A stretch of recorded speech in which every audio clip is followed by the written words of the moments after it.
Hello everybody, and welcome to today's video, which is going to be talking about lists in action. Specifically, how to process all the elements of a list, or how to select a subset of elements from a list and work with those. So to motivate things, I have prepared a small concert here. I'm just going to go ahead and play this, and hopefully you'll be able to recognize the tune.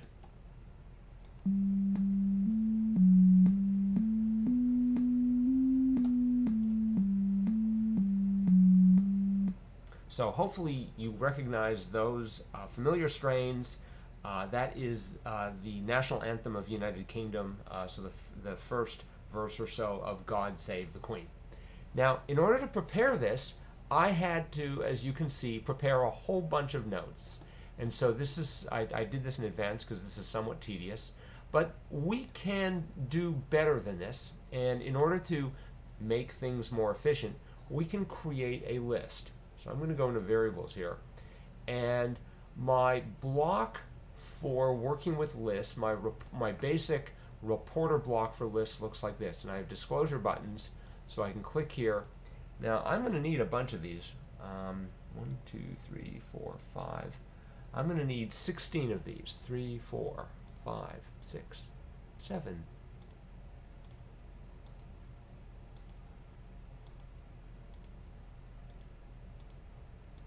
Alright, that's a bit of a nuisance, but we got it there, so let's go ahead and put these notes in.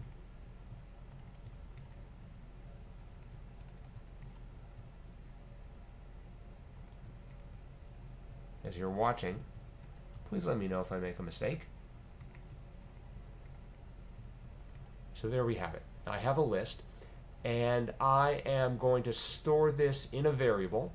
I'm going to just go ahead and use a script variable here, and I'm going to call this, instead of God Save the Queen will be the name of my script variable. And then I will set a variable, that variable being God Save the Queen, to this list. Okay. So now I have a list. And what you can do with a list, of course, is you can obtain particular items from the list. So if I wanted to, I could go into sound and I could say play item 1 of God Save the Queen for half a beat.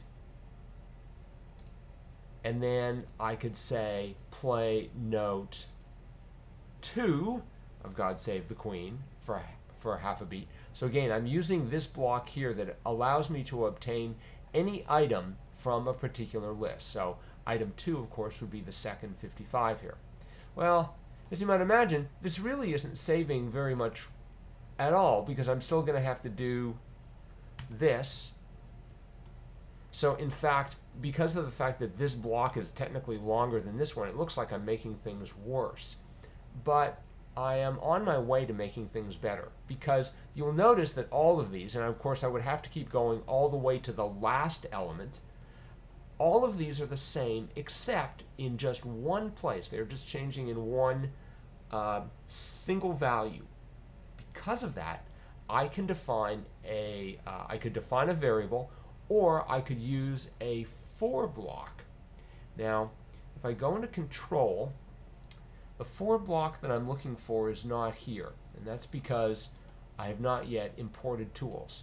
So if I go ahead and import tools, which brings in some extra functionality into Snap, I will shortly, as soon as my internet connection does its bit, have the blocks that I need to enhance this.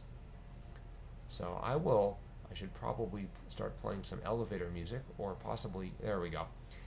And if we scroll down here, here's the block that I'm looking for. We've looked at this block before, and what it does is it repeats whatever is inside this area over and over again. The first time I, which is the variable that's being defined here, will have the value 1. Then it'll have the value 2. Then it'll have the value 3, and so forth. So I can take this. I don't need these anymore. I'm just going to drag them to the side, get rid of them. And I'm going to take this one in here and put it back together. Now, I could call this I, but I would rather call it note. So I'm going to call it, actually, scratch that. I'm going to stick with I for right now. So I'm going to say play note item I of God Save the Queen.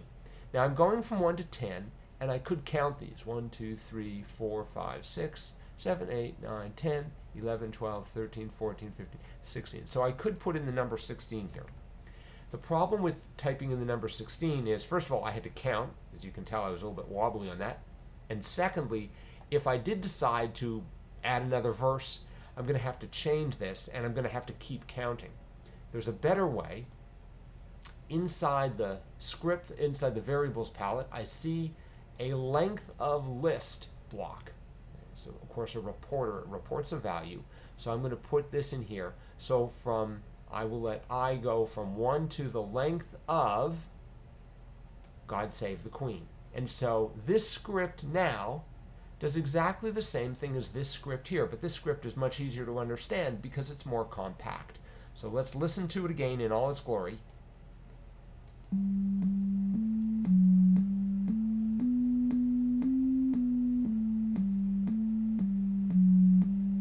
There we have it.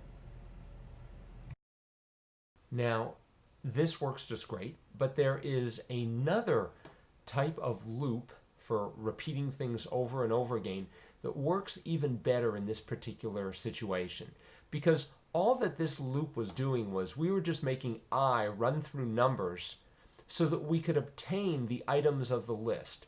Well, there's a for loop that is designed specifically to obtain each item of the list, and it's called for each item of list. Now, this and all the blocks down here are only visible if you have already chosen import tools to load the official library of powerful blocks. So just be aware, if you are looking right now at your Snap window and you aren't seeing the blocks down here, please go here and choose import tools first. So having dragged this in, it says for each item of, and again, this is the icon for a list. I'm going to say for each item of God Save the Queen. So each item means that the first time whatever blocks are in here will see item with 55, then they'll see it with 55, then they'll see it with 57, then they'll see it with 54, and so forth. So I can drag in another play note, and I'm going to change this from item to note because it really is a note, and I'm going to just say play note, and here we go.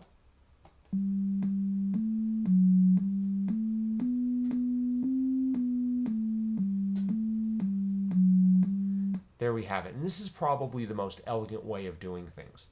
One interesting side note, if you take out the word note and you leave the input totally blank, it's going to take basically the note and it's going to substitute it here. So each time through, if you have an empty input field, the value of the variable here gets used. So this is still going to sound the same.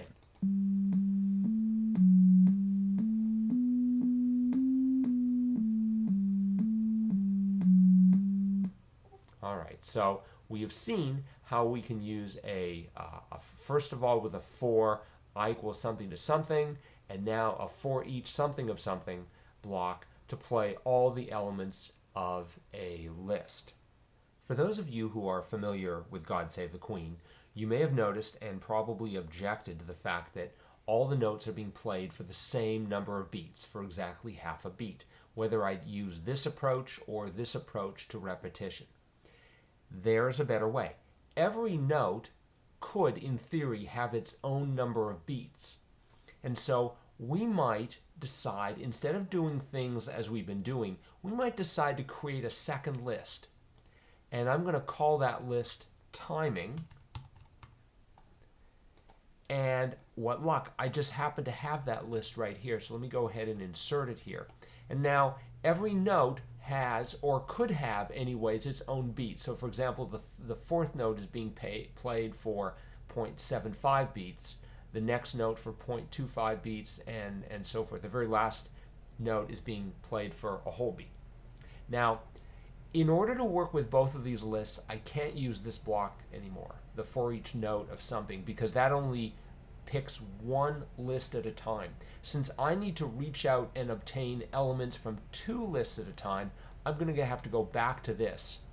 And then just like I used item I of God Save the Queen, I am going to need, put it right here, item I of timing. All right, so now, and it's wrapped around here a little bit, making it slightly hard to read, but as you can see, what's going to happen is it's going to work through every note of God Save the Queen. It's going to get item I of God Save the Queen, and it's going to play that note for item I of timing. So it'll play note 55 for half a beat. And then when I becomes 2, it'll take item 2, which is 55, it'll play it for item 2 of timing, then, and it keeps going. Let's listen to our masterpiece now.